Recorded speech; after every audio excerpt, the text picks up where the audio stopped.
then I would have let go. And when you go through that, you have some type of hurt and hate towards kids. I mean, how do you expect me to love on kids, be this great influence, teach kids, mentor them when I don't get to see my own kids? For real? You guys really got this twisted. Hey, America, quit acting like you don't know what's wrong with homelessness and gangs and everything else, these child trafficking rings. No dads. It's the dads you're taking away from these kids. If they had dads, they wouldn't be in none of them positions. I promise you. But anyway, so on the compromise arrears, I'm going to tell you about a lady that was the ombuds.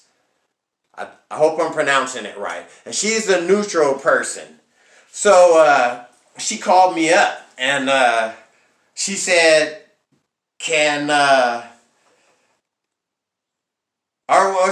called me up and she knew that I was trying to do a compromise arrears and really she's a neutral partner, so she's just trying to influence me kind of to move on with the payment and trust them and get this over with, whatever she said. But what's crazy is when she called me, I stopped what I was doing and we talked for a minute. And one of the first things she said, I read your complaint about Denise Matthews, the district attorney for child support. And remember, this was in 2018, December. She said, I read your complaint about Denise Matthews, the district attorney for child support. She said, let me say one thing. I've known her for 15 plus years, and there's nothing good I could say about her. Oh my, I was like, whoa, okay. Wow, we got a little employee beef going on here or something. But anyway, so we chatted and she said, one of the things she said, from talking to you, she said, and hearing your story, reading some of the stuff in your files, I don't know why they ain't been let you go. They should have been stopped messing with you. And then that was a trip. I was like a bring eye opener. So, and then one of the other things she said, and I only talked to her on the phone a few times. And it seems like after the first time we talked, I'm pretty sure their calls are recorded or something like that.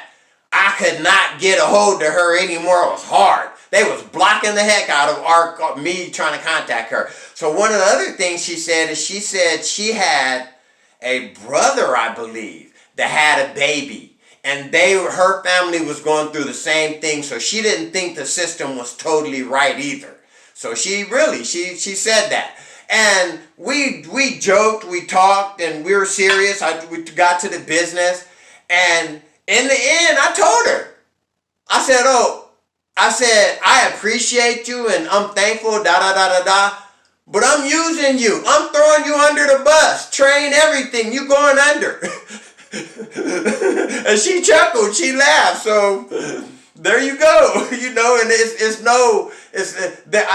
so in saying that, wow, that's amazing. That's the first good person I think that I've ever met in their business. In that business of profit. I take that back. In the beginning, April Maylab was the lady at the Ontario Child Support Office, was really trying to do the right thing and understand me, but I think her bosses in business was pushing her to be a tiger and a lion and to go for the jugular and the kill, and because she started deferring the questions, and again they deferred me away from her. Eventually I had no contact with her no more. Wow. And she really influenced me to keep up my payments. But anyway, enough with that. Let's go to the next move of the compromise arrears. So the compromise arrears look like this. I'm gonna let y'all see too. So if you want to do this, do it. And I'll tell you another thing that got me about it. Um, uh, um, so when I first did it, you have to fill out a bunch of paperwork. They want to know everything you own and bank accounts and stuff like that. And how much money you got, whoop-de-whoop. They really trying to get as much info and stuff as they can on you and what you got, da-da-da-da-da.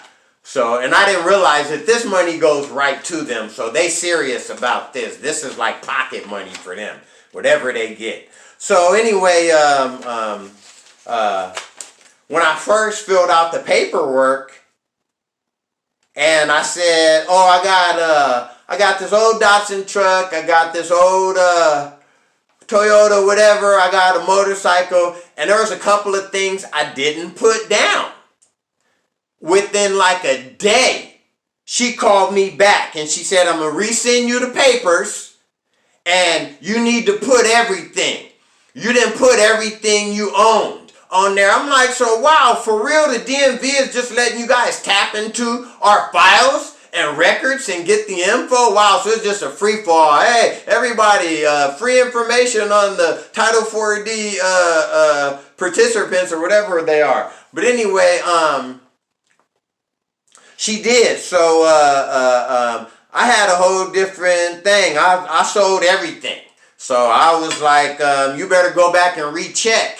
And she said, unfortunately, we can't check that many times.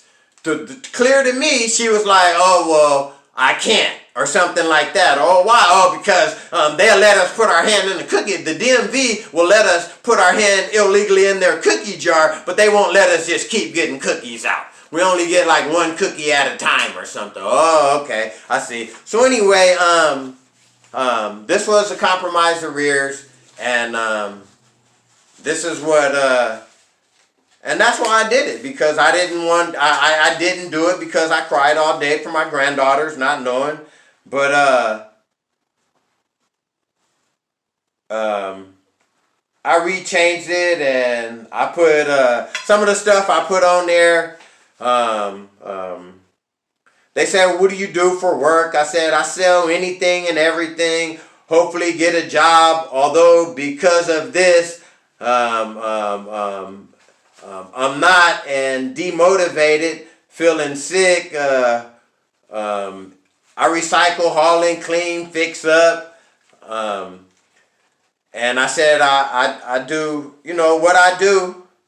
They asked the mileage. They came back and said, oh, you got an old utility trailer. I'm like, dude, that trailer, I sold it, whatever.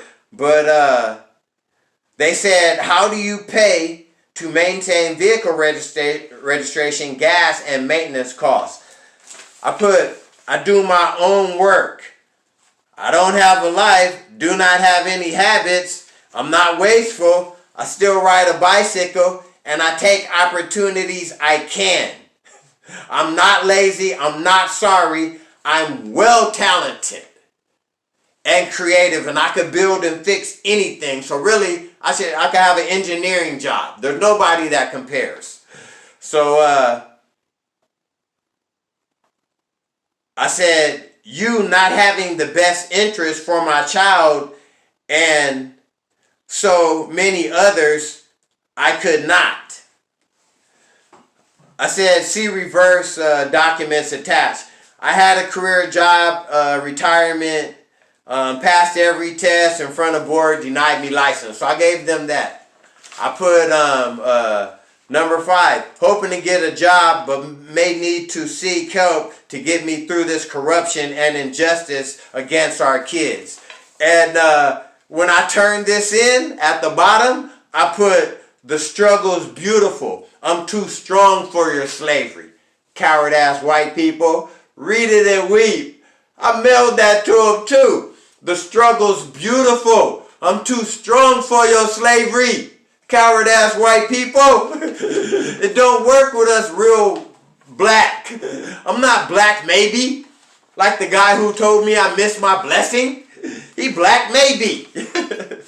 And now he back black maybe. So anyway, I just wanted to drop them nuggets on y'all real quick. That was a compromise arrears and what happened with that, and what you guys got to do. You guys got to fight. Fight for your kids. Don't give up. Never stop. First off, they can't attack me anyway. I'm considered a 1099 worker, an independent contractor. Fight for your kids, guys. Videotape them females. Videotape, call out their family members. Put them on Facebook. Put them on Instagram. Put them on YouTube. Do videos telling how much you love and miss your kid, but put their coward ass name. Say your mama, your dad, your granddaddy, your grandmama, your brother, your sister, your cousin, whoever is helping keeping you away from seeing your children. Seek your children. Fight for your children. Get a t-shirt. Put your child's name on a t-shirt and that coward ass mama name on there, and say that she's using your kid for revenge and money. Fight. Peace.